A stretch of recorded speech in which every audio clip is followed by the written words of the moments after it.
Donald Trump threw a massive hissy fit this week and filed a $100 million lawsuit against his niece, Mary Trump, and the New York Times. It was revealed in Mary Trump's 2020 book titled Too Much and Never Enough: How My Family Created the World's Most Dangerous Man, that she was the one who got her hands on some of Donald Trump's tax returns and handed them over to the New York Times, who then published them. Now, again, this was all well over a year ago, so we don't have any kind of new information about Trump's tax returns. And to be honest, what did come out at the time really wasn't all that spectacular. It really didn't give us much information about much of anything. But nevertheless, it happened. And Donald Trump is still pissed off about that and finally decided, you know what, dang it, I'm going to sue for $100 million.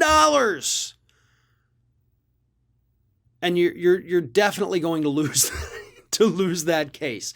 Here's the issue. According to the lawsuit filed by Donald Trump's lawyers, Mary Trump allegedly, again, this is all according to his lawsuit, conspired with these New York Times reporters to snatch those tax documents off of Mary Trump's lawyer's desk and then turn them over to the New York Times, all in this grand scheme to embarrass Donald Trump. Now, I think that word is interesting there, embarrass him. This is what his lawyer said. So there must be something embarrassing in Trump's tax returns, right?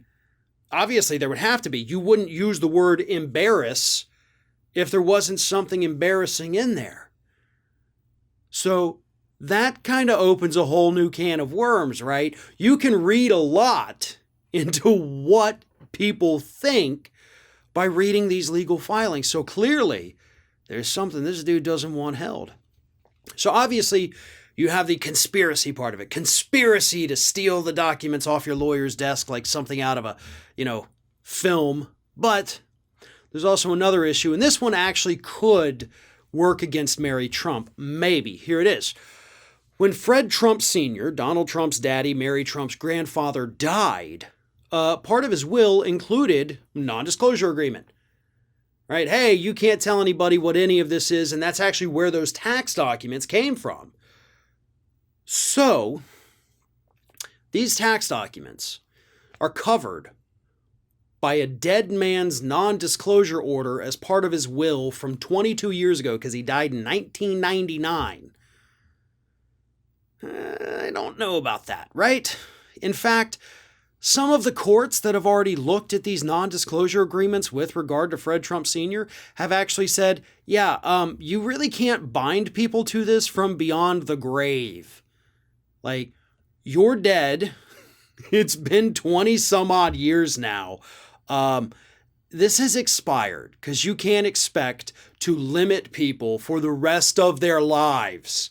That's actually been decided, by the way, in other cases involving non-disclosure agreements as well. You cannot bind someone to secrecy for the entirety of their lives. Unless, of course, we're talking about government, state secrets, things like that. Sure, absolutely, there's a reason for those things. But in this particular instance, that non-disclosure agreement from that will from 22 years ago is what's going to come into play.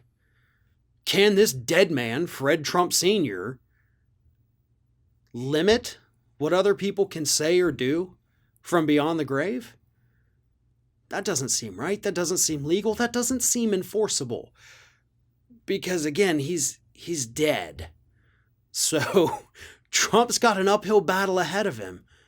But clearly there's something in those tax returns that embarrassed him. And that, to me, is the bigger part of a story, right? I think we need more information on all of that.